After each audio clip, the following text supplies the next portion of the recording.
오늘 우리가 함께 은혜 받으실 하나님의 말씀은 우리 신약성경 사도행전 20장 17절에서 24절 말씀이 되겠습니다. 바울이 밀레도에서 사람을 에베소로 보내어 교회 장로들을 청하니 오매 그들이 말하되 아시아에 들어온 첫날부터 지금까지 내가 항상 여러분 가운데서 어떻게 행하였는지를 여러분도 아는 바니 곧 모든 겸손과 눈물이며 유대인의 관계로 말미암아 당한 시험을 참고 주를 섬긴 것과 유익한 것은 무엇이든지 공중 앞에서나 각 집에서나 거리낌이 없이 여러분에게 전하여 가르치고 유대인과 헬라인들에게 하나님께 대한 회개와 우리 주 예수 그리스도께 대한 믿음을 증언한 것이라. 보라, 이제 나는 성령에 매여 예루살렘으로 가는데 거기서 무슨 일을 당할는지 알지 못함이라. 오직 성령이 각성에서 내게 증언하여 결박과 환난이 나를 기다린다 하시나 내가 달려갈 길과 주 예수께 받은 사명 곧 하나님의 은혜의 복음을 증언한 일을 마치려 하면은 나의 생명조차 조금도 귀한 것으로 여기지 아니하노라. 아멘. 우리가 함께 합독한 사도행전 20장 우리 17절에서 24절 내용은 앞에부터 뒤에까지 제가 다 강해를 할 겁니다. 그러나 제가 핵심 구절만 정해서 우리가 읽었습니다. 오늘 우리 설교 제목 다 함께 읽어보겠습니다. 만남과 헤어짐. 그렇죠. 우리 인간이 누구나 만나면 다 헤어지게 되어 있어요, 여러분. 그거는 정한 사실입니다. 근데 그걸 이제 인정하고 싶지 않은 거죠. 그러니까 우리가 잠시 하는 작별도 있고 이별도 있고 또 하나는 영원히 만나지 못하는 천국에서만 나중에 만날 수 있는 사별이 있죠. 어쨌든 이 모양이든 저 모양이든 우리는 만났다가 다 헤어지는 게 기정사실입니다. 그래서 그런 주제를 가지고 우리가 함께 말씀을 나누려고 합니다. 지금 우리가 사도행전을 통해서 초대교회 예루살렘에서 예수님이 죽으시고 부활하신 이 십자가의 이 복음에 대해서 초기부터 전파되는 과정 어떻게 흘러갔는지 그 사도로서 어떤 어려움이 있었는지 이거를 배우고 거쳐가는 그 지점마다 다음에 우리가 곧바로 나갈 로마서부터 여러분 이제 고린도전서 이렇게 쭉 나가는 다 배경들이 됩니다. 그래서 저는 늘 감사를 드려요. 제가 사도행전을 옛날에 강의를 했는데 제가 아프기도 했었지만 많은 것이 생각이 안 나고 어차피 그 다음에 로마서부터 다시 나가야 돼요. 여러분들이 고린도 전도서가 나가다가 코로나가 와가지고 제가 예수 그리스도를 믿게 해서 구원받게 해야 되겠다 해서 마태복음부터 다시 나가다가 지금 사도행전을 다시 나가고 있는데 여러분도 다시 들을 때 처음 듣는 것 같은 느낌을 가지시는 분이 많이 있을 거예요. 저희들 그 어려운 로마서도 다 통과를 했는데 아마 다 또 새로울 거예요. 복음을 다시 듣고 우리 신앙을 재정립하고 그런 기회를 가지면 좋겠습니다. 저도 그냥 감사해요. 여러 가지 기억력 감퇴로 많은 것이 기억이 나지 않는데 다시 이렇게 훑을 수 있도록 또한 어차피 우리가 계속 뒤이어서 신약전서 나머지 다 나가는데 이 사도행전을 통해서 굉장히 많은 도움을 받게 돼요. 그리고 여기를 알지 않으면 다음에 성경들이 전혀 우리하고 낯설은 그런 말씀으로 와 답니다. 그래서 제가 그 배경을 여기서 밟고 나가서 제가 그냥 하나님 앞에 감사를 드렸습니다. 그래서 이제 바울이 지난주 우리 그 노천 연극장에서 소동 벌여서 소동이 이제 끝나고 바울이 성령의 뜻에 의해서 이제 어디로 가려고 그래요? 로마를 통해서 이 라틴 계통의 나라들 또한 이 서번한 이 땅끝이라고 생각하는 것까지 사명을 다 감당하려고 떠나는 계획들을 하는 것을 우리가 볼 수가 있었습니다. 그러니까 바울이 거기 떠나기 직전에 장소가 어디였죠? 에베소 지역이었습니다. 이것이 지금 소아시아 지역.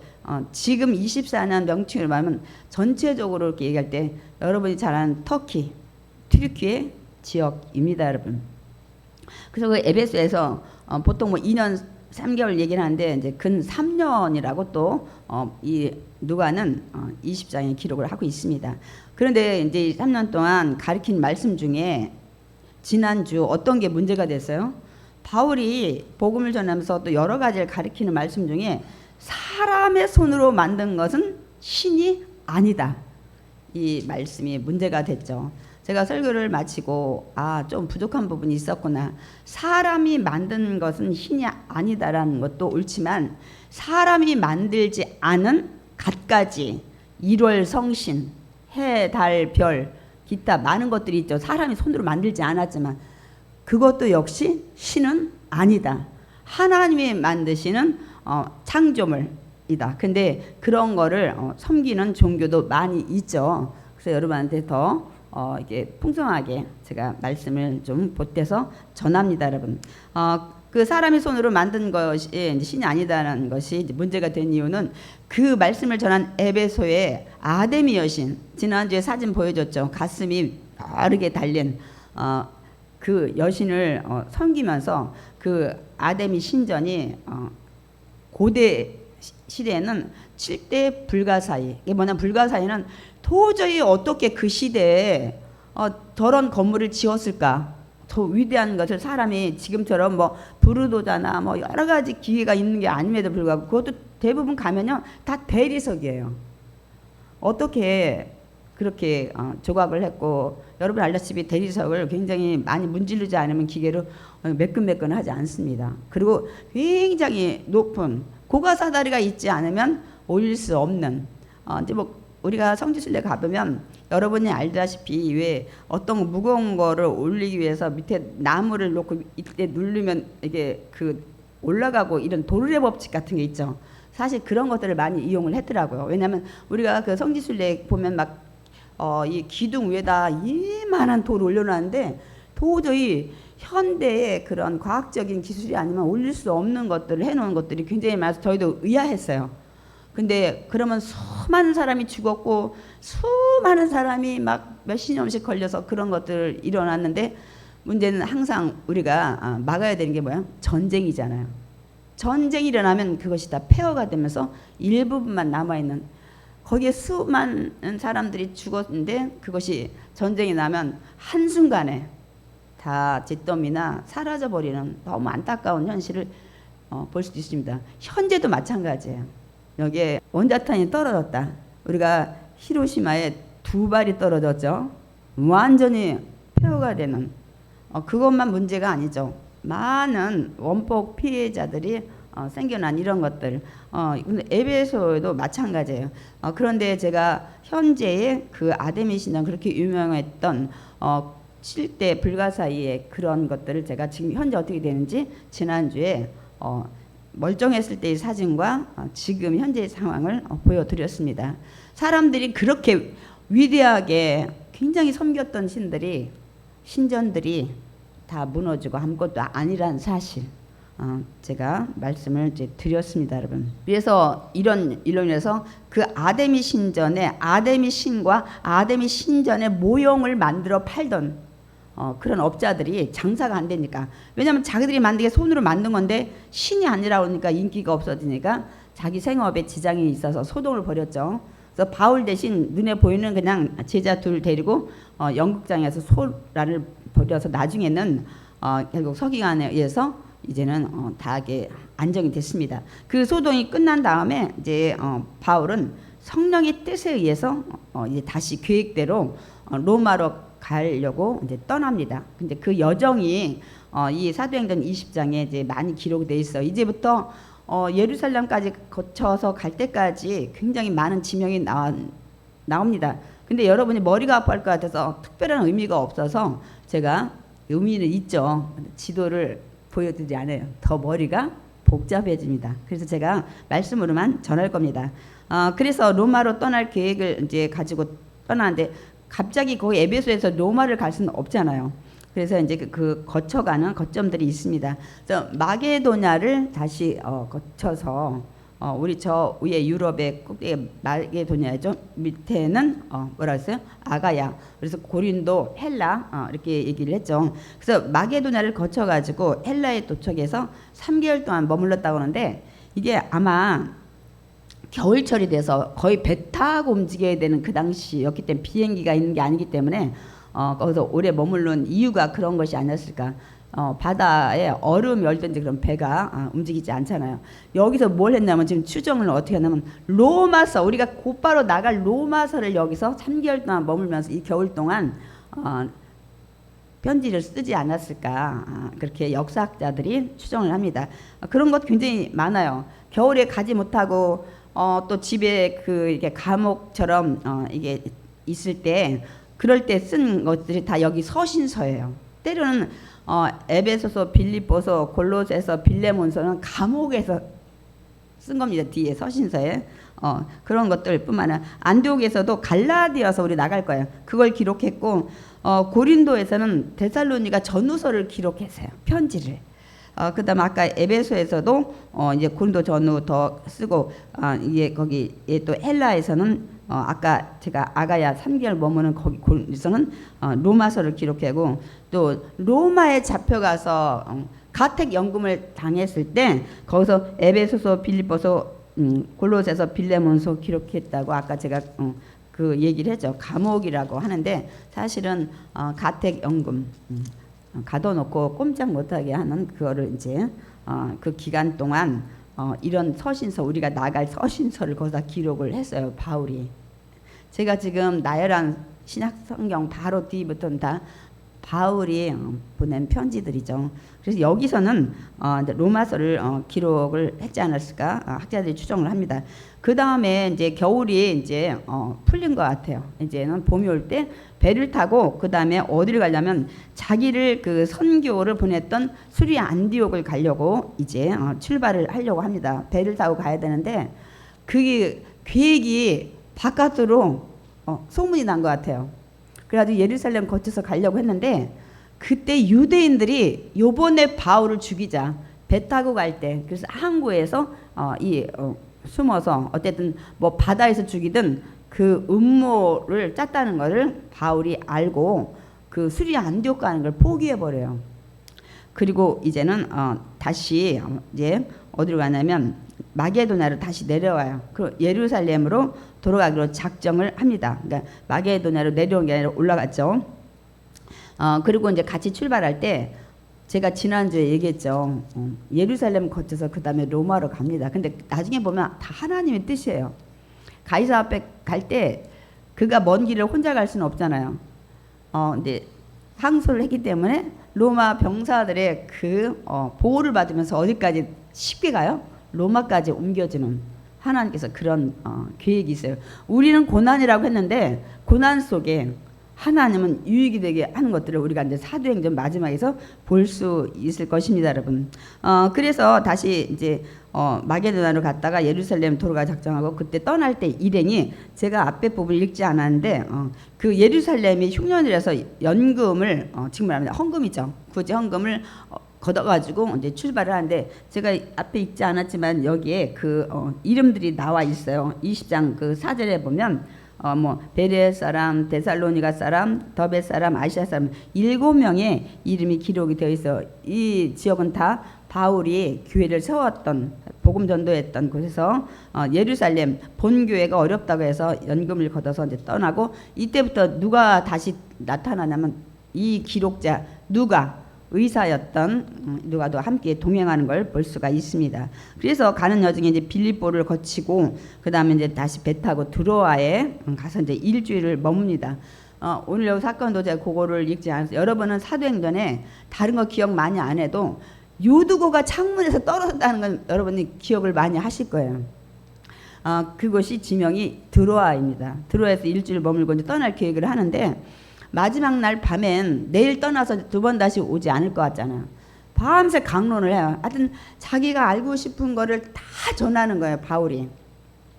제가 왜 설교가 길어지냐면 강단에서 설교 원고만 가지고 올라오는 게 아니라 성령님이 또 그때그때 주는 것들을 얘기를 전하게 되니까 설교 원고보다 길어질 때도 있고 또 어떤 때는 제가 생각나는 것들을 어떻게든 더 여러분 가르쳐서 좀 더 믿음이 더 성장해지기 위해서 제가 보충 설명하는 것들이 많이 있다 보니까 어떤 때로 설교가 길어질 때가 있기 때문에 여러분이 조금 이해를 해주시기 바랍니다. 그러니까 사도 바울도 이제는 여기 오지 않는 거예요. 그래서 거의 밤 늦게까지 아마 언제부터 시작을 했는지 많은 사람이 내일 바울이 떠나는 걸 알고 모여서 마지막 설교를 듣습니다. 근데 그때 여기 보니까 어느 집에 3층에 모였는데 모인 사람이 많았나 봐요. 그래가지고 유두고라는 청년이 그 보통 노예 하인 이름 쓸 때 유두고를 많이 쓴다고 하더라고요.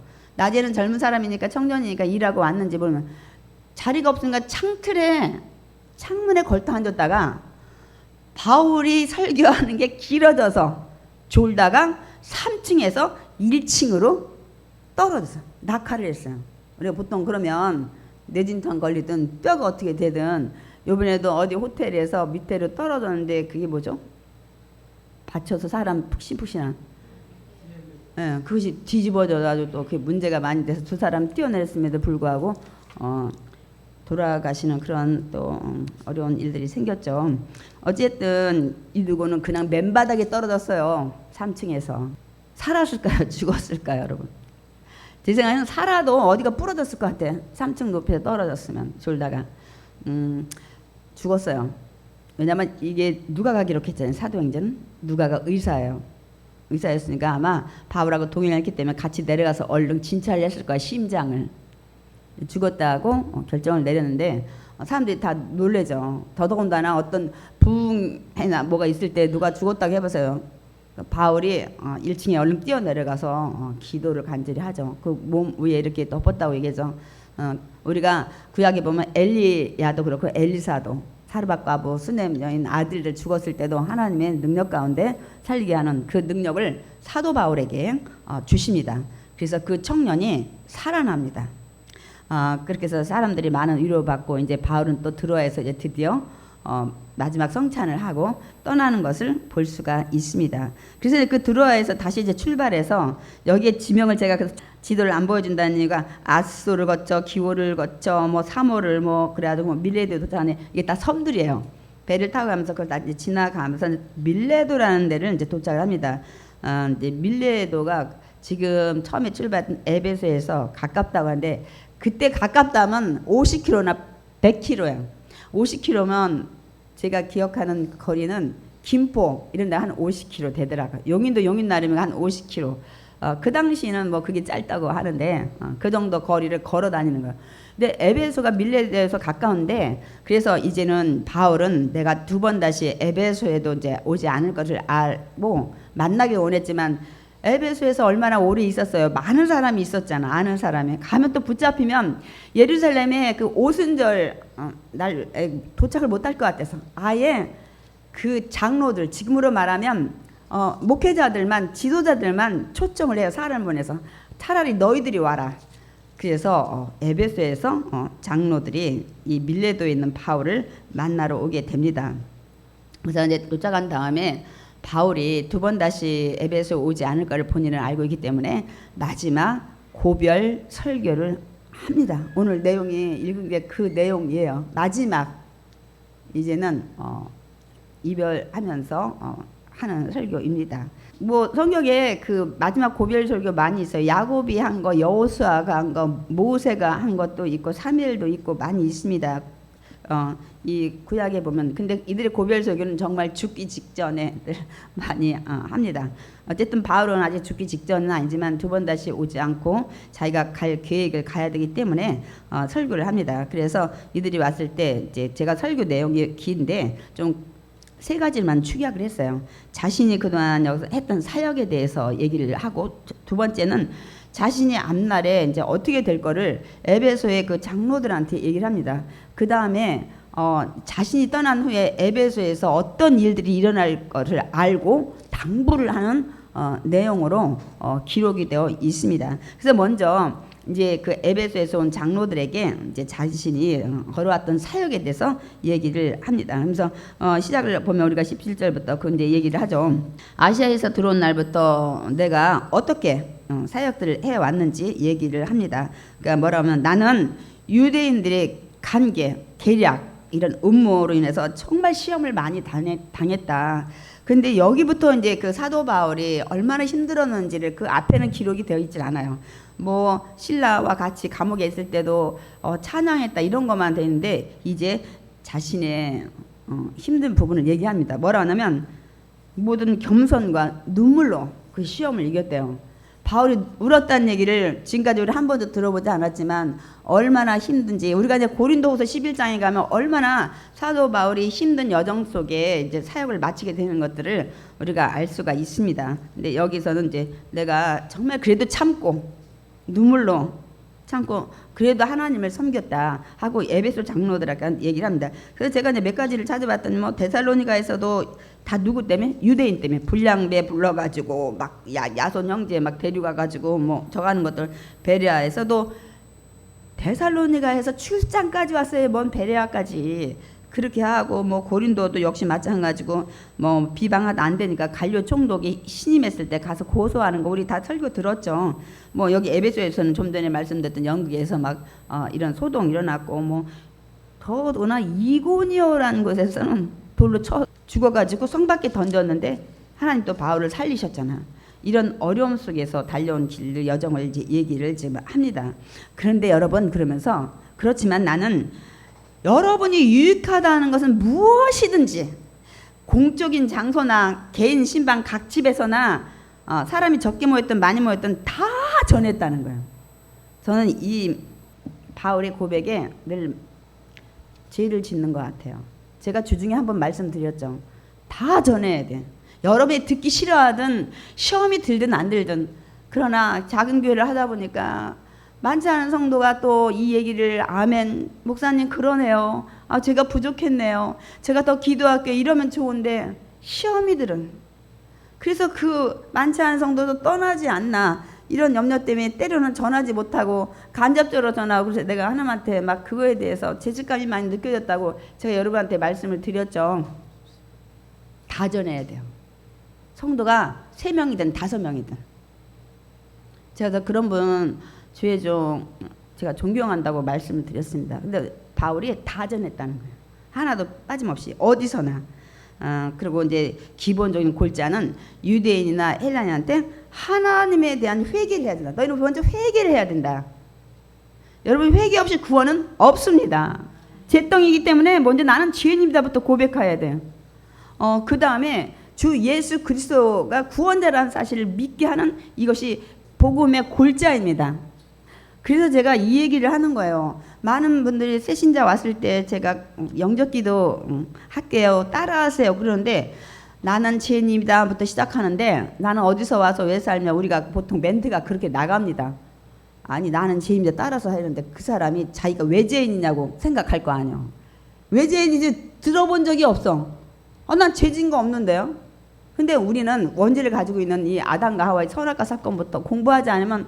그래서 제가 그 고백뿐만 아니라 나중에 나는 주 예수님을 나의 구원자로 믿습니다. 나 예수에 대해서 많이 들었는데 왜 그분이 나 구원자야? 나는 왜 구원받아야 돼? 아무것도 모르고 그냥 따라하는 거예요. 그런데 어떻게 성령이 임했냐는 그 고백을 우리가 하고 나서부터 계속 내가 왜 죄인인지, 예수님이 왜 이 땅에 와서 죽으셔야 되는지, 그분을 믿지 않으면 내 죄가 사함 못 받고, 이거는 이제 말씀을 통해서 믿음이 자라면서 성령이 어느 날 완전히 믿음을 갖게 해서 의심 없이 해야 되는 건데 그 믿음에 영접 기도했다고 어떻게 성령이 임했냐고. 그래서 제가 여러 번 얘기했죠. 성령 세례를 그때 받았다고 우리가 보기 힘든 이유가 여기에 있습니다. 아무것도 모르고 고백했다고 해서 성령이 임하냐고. 완전히 나는 그래 죄인이구나. 나 위에 십자가에 흘리신 보혈로 돌아가셨구나. 일반의 피는 죄가 있기 때문에 그런 피로서는 구원받지 못하는데, 예수님은 동정녀 마리아를 통해서 인간의 원죄인 DNA를 통하지 않고 하기 위해서 오셔서 그 피, 흠없이 정결한 피로 돌아가셨기 때문에 그걸 믿는 자마다 죄의 삭은 사망인데, 그분이 내 죄의 삭을 없애기 위해서 그분의 피로 십자가에 죽으셨구나. 이것이 나중에 자꾸 설명이 되면서 여러분 믿을 때 온전히 믿으면서 구원이 임하고 이렇게 하나님의 자녀로 거듭나게 되는 것입니다. 기독교에서 구원관은 핵심은 회개와 믿음이라는 거예요. 회개가 따른 다음에 구원이 오는 거예요. 나는 죄인이라는 회개, 하나님 나를 용서해 주시옵소서. 예수님이 나에 죽으셨네요. 나는 그분을 믿겠습니다. 이렇게 했을 때 구원이 오는 줄 믿습니다. 입으로 알지 못하고 난 죄인이 아닌데 왜 죄인이지만 이렇게 하면서 하는 영적 기도로는 구원받지 못해요. 그래서 기독교의 구원관의 핵심은 뭐라고요? 회개와 회개한 다음에 믿음을 가지셔야 돼요. 예수님이 나의 구원자라는 믿음. 다시 기독교의 구원관의 핵심은 먼저 회개에 이어서 그 다음에 믿음을 가질 때 하나님한테 날 죄를 졌고 나는 이 회개 기도와 그 다음에 예수님이 나 위해서 죽으셨구나, 그분만이 나의 구원의 대속자시구나 믿는 것이 이 구원입니다. 그래서 기독교의 구원관입니다. 두 단어 회개 다음에 이 믿음. 그래서 바울이 이 중심의 구원관을 골자로 설교했다고 말씀하고 있습니다. 그 얘기를 에베소 장로들한테 하죠. 그 다음에 두 번째로 그 말씀을 전한 다음에 자신이 앞날이 어떻게 되는지에 대해서도 얘기를 합니다. 그래서 제가 그거는 오늘 성경 그냥 본문의 말씀을 준비했어요. 우리 사도행전 20장 22절 23절 우리 다 같이 읽겠습니다. 보라, 이제 나는 성령에 매어 예루살렘으로 가는데 거기서 무슨 일을 당할는지 알지 못하노라. 오직 성령이 각 성에서 내게 증언하여 결박과 환난이 나를 기다린다 하시나. 말씀 잠깐만 우리가 보겠습니다. 여러분, 이제 나는 성령에 매여서 성령의 인도함을 받고 예루살렘으로 먼저 가는데 거기서 사실 무슨 일을 당할는지 나는 알지 못한다. 근데 오직 성령님이 나한테 얘기해 주시더라. 네가 도착하는 각 성에서 뭐라고 하냐면 결박과 그러니까 투옥되는 환난, 고난이 너 기다린다고 말씀을 하신다. 우리는 성령님 오시면 우리에게 즐거운 소식, 기쁜 소식만 전할 줄 알고 있는데 성령님은 정확히 앞으로 일어날 일, 개인적인 일뿐만 아니라 국가, 세계 돌아가는 것들을 성령님은 하나님의 영이시기 때문에 이 우주 창조 전부터 계신 이 야훼, 이 하나님은 이 종말 세상이 끝난 다음에 모든 것들을 알고 계시기 때문에 이 모든 것을 감찰하시고 아시는 분이 얘기를 하십니다. 그래서 우리가 많이 착각하는 게 예수 믿으면 매일 축복과 행복과 기쁨만 있는 것으로 생각을 해요. 우리 초신자 때는. 그러나 신앙생활을 제가 말씀을 좀 준비했지만 얼마나 좁고 협착한 길인지를 여러분들이 아셔야 돼요. 그 천국 가는 여정 책을 만들었잖아요. 그게 뭐죠? 철로역정. 천국으로 가는 길의 여정에 수많은 일을 이 작가가 이렇게 표현을 했죠. 그래서 여러분이 철로역정을 읽으면 하도 유명해서 읽어보려니까 처음엔 전 재미가 없더라고. 근데 가만히 생각하면서 이런 일도 있고 저런 일도 있고 비유를 얘기했기 때문에 그런 것들 생각하니까 그렇구나. 천국까지 가는 여정이 그렇게 좋은 데를 가는데 그렇게 값싸게 갈 수는 없잖아요. 그런 걸 이제 생각하면서 다시 보게 되니까 좀 은혜가 되더라고요. 그래서 이제 성령이 말하는데 네가 예루살렘 가서 어떤 일을 당할는지 모르지만 그게 결박과 환난이라는 거예요. 환난. 근데 이제 이 바울이 뭐라고 설교를 했어요? 나는 성령에 매여서 간대. 여러분은 무엇에 매여서 인생을 살아갑니까? 그러니까 바울이 성령에 매여서 간다는 건 성령의 인도함을 따라 나는 간다는 걸 보면 바울은 모든 사역 위에 자기 인생 위에 성령님의 인도함을 받고 간다는 사실을 우리가 알 수 있습니다, 여러분. 그러니까 저 여러분은 지금 인생 살아가는데 무엇에 매여서 지금 살아가시냐는 거예요. 어떤 분들은 물질에 매여서 가요. 뭐냐면 물질이 여러분을 묶은 게 아니라 물질 따라가. 돈 생기다면 뭐가 됐든 거길 가는 거예요. 또 그뿐만이 아니라 자녀 문제 때문에 어떤 일이든 주일 성수고 뭐고 상관없어. 그냥 가야 돼. 하나님 일보다. 또 세상의 기쁨. 뭐 취미생활 뭐 이런 거 하기 위해서는 뭐 하나님 나라보다는 나는 그런 데에 매여서 그런 데 즐거움으로 달려가는 분이 많이 있어요. 뭐 저도 그랬고 여러분들도 옛날에 그렇게 하신 분들 많이 있죠. 그런데 우리는 성령으로 거듭난 하나님의 자녀잖아요. 그렇다면 우리는 앞으로 인생은 성령님의 매여서 가야 될 줄 믿습니다. 성령님의 인도함을 따라서 우리가 살아가야 될 줄 믿습니다. 아멘. 그러니까 성령께서 바울에게 하신 말씀이 뭐라고요? 너 가는 길에 각성 도시마다 결박이나 고난이 기다리고 있대. 이렇게 말씀을 하신 거예요. 근데 바울은 이미 알았을까요? 우리가 사도행전 9장에 보면 그 다메섹 도상에서 눈이 멀어지면서 이 부활하신 예수님을 만난 다음에 이 바울이 가야 될 길, 사명에 대해서 말씀을 한 것을 들었을 거예요. 아나니아를 통해서. 제가 그래서 그 말씀을 잠깐 준비했습니다. 사도행전 15절에서 16절 읽겠습니다. 주께서 이르시되 가라, 이 사람은 내 이름을 이방인과 임금들과 이스라엘 자손들에게 전하기 위하여 택한 나의 그릇이라. 그가 내 이름을 위하여 얼마나 고난을 받아야 할 것을 내가 그에게 보일 것이라. 그랬으면 보였을 거예요. 저 내용의 그 배경이 어떻게 되나요? 다메섹에 그 예수 믿는 자를 잡으러 갔는데 이 다메섹 도상에서 바울아, 그땐 바울이라는 사울이죠. 너가 지금 뭐하러 가냐고 얘기를 했을 때 나중에 이 눈에 비늘이 씌어서 봉사가 됐잖아요. 그 사람한테 끌려가서 다메섹에 도착은 했어요. 아무 일도 못하는 거예요. 근데 하나님이 누구에게 가요? 성령님이 아나니아한테 가서 아나니아한테 나타나서 그러는 거예요. 뭐라 하면 아나니아야, 저 다메섹에 어디 집에 이 사울이라는 사람이 지금 눈이 가려져 있다. 네가 가서 안수해가지고 성령 충만하게 하고 이 사명의 길을 알려주라고 한 배경이에요. 그랬더니 아나니아가 못 가요. 내가 소문 들으니까 예루살렘에서도 예수 믿는 사람 다 잡아다 감옥에다 넣고 여기 다메섹 도성도 그래서 왔다고 하던데요. 대제사장한테 그 증을 받아가지고. 그런데 제가 거기 그 사람한테 왜 가요? 했을 때 이 아나니한테 주께서 이르시되 아니야, 그 사람이 앞으로 해야 될 일들, 이방인 또 임금들 그리고 이스라엘 자손. 그래서 제가 얘기하는 게 베드로가 유다 민족을 위해서 사명을 가졌다고 하고, 우리가 바울은 보통 이방인 선교자라고 하는데 여기에 보면 바울은 두루두루 다 했어. 이스라엘 자손, 유대인, 이방인, 임금, 그런 사명자야. 그리고 내가 그에게 알려줄 거야. 앞으로 어떤 고난이 올지. 그러니까 아나니아가 한테 무조건 가서 순종하고 안수해라. 그래서 아나니아가 곧바로 알았습니다 하고 떠나가지고 그 집을 찾아서 안수하니까 그때 비닐이 벗겨지고 성령이 임했다고 말씀하고 있습니다. 그때 그리고 내가 알려준다고 했기 때문에 아마 그때 이 바울, 그 당시는 사울이었지만 이 자기의 고난의 길이 뭔지 이미 들어서 알고 있었을 거예요. 그러니까 저거 지금 사명에 대해서 고난이 있을 거다, 막 결박 있고 뭐 환란이, 아마 놀래지는 않았을 거예요. 이미 면역 주사를 맞았죠. 그렇게 이제 얘기를 이제 들었다고 하면서 에베소 장로들한테 그 얘기를, 나 있잖아 가는 길에 이렇다고 성령님이 얘기했어.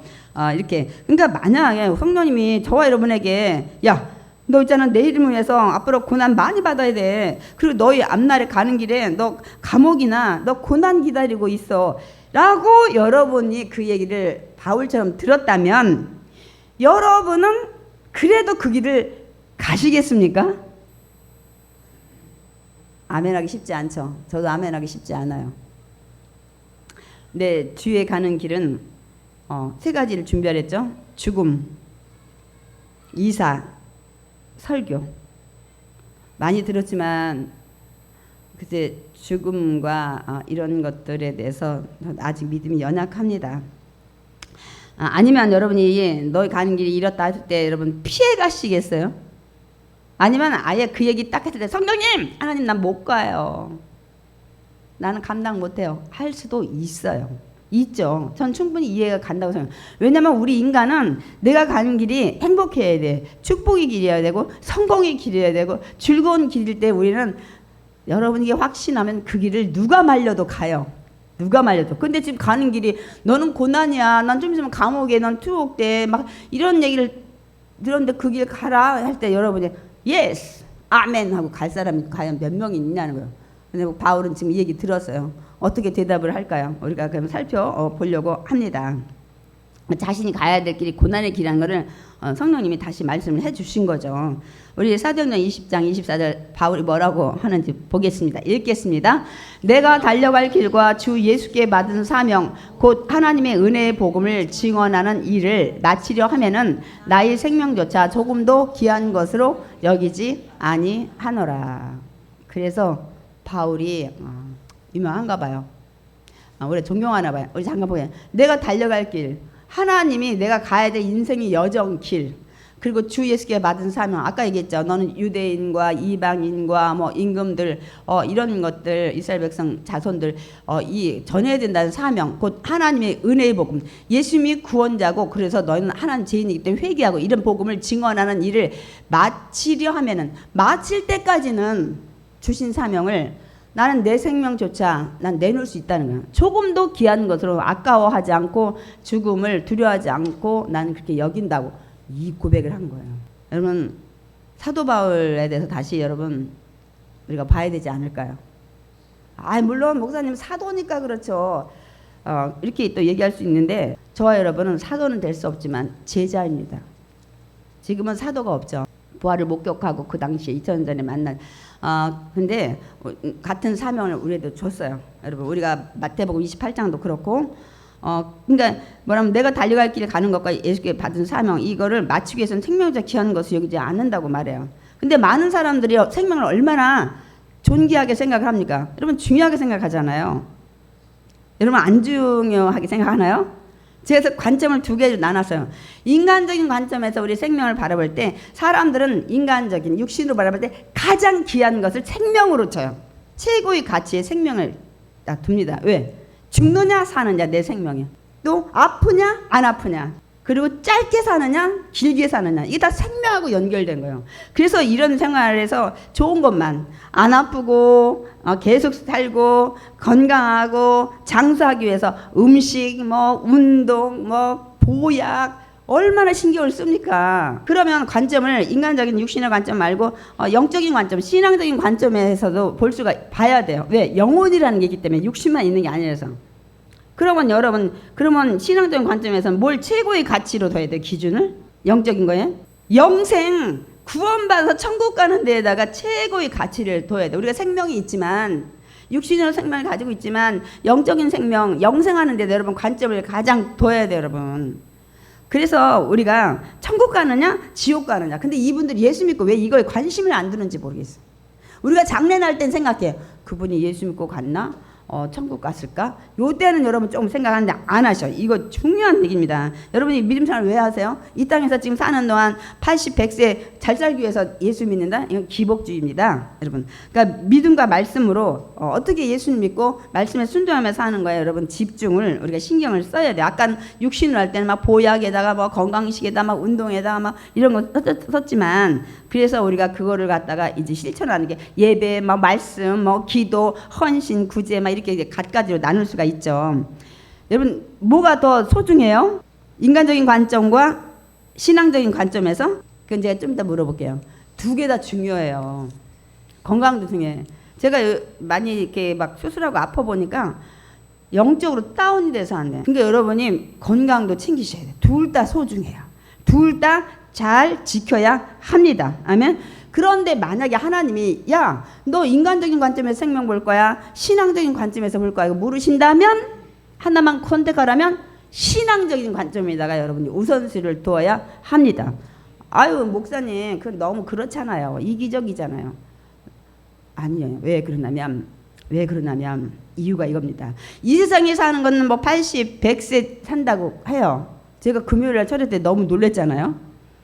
여자들이 제일 장수하는 나라가 1등이 일본이고 2등이 한국 사람이 죽질 않는 데잖아요. 장수하는 게. 그런데 왜 그러냐면 아무리 장수를 해도 100세 전후면 다 돌아가셔. 그래야 길어야 100년 잡고, 이 육신적인 건강은 그래 안 그래요? 그런데 아무리 보약 먹고 아무리 의사 박박사라도 다 가시더만. 그런데 신앙적인 관점은 여기는 유한해. 그 100세라는 이런 기간. 근데 신앙적인 관점에서 보면 우리의 그 영생 구원 받는 거는 영원해요. 무한해. 기간이 100년 살고 천국 가서 뭐 200년 살고가 아니야. 영원히 살기 때문에 여러분이 선택하라면 신앙적인 관점에다가 구원받고 예수 믿는 거에다 더 둬야 돼. 여기서는 아무리 건강하고 운동선수고 무슨 의학 박사라 막 모든 거 자기가 다 알고 막 좋은 거 먹고 뭐 좋은 진단하고 운동한다고 해도 그분도 100세면 다 가더만. 100세다 여러분 인생 걸 거요. 천년 만년, 이 사는 거에 지옥 가는데 인생 갈 거예요? 천국 가는데 인생 갈 거예요? 그러면 우리가 이 결론이 나죠. 아, 영적인데 더 우리가 우선순위를 두고 살아야 된다. 그러나 저는 두 가지를 여러분 다 권면합니다.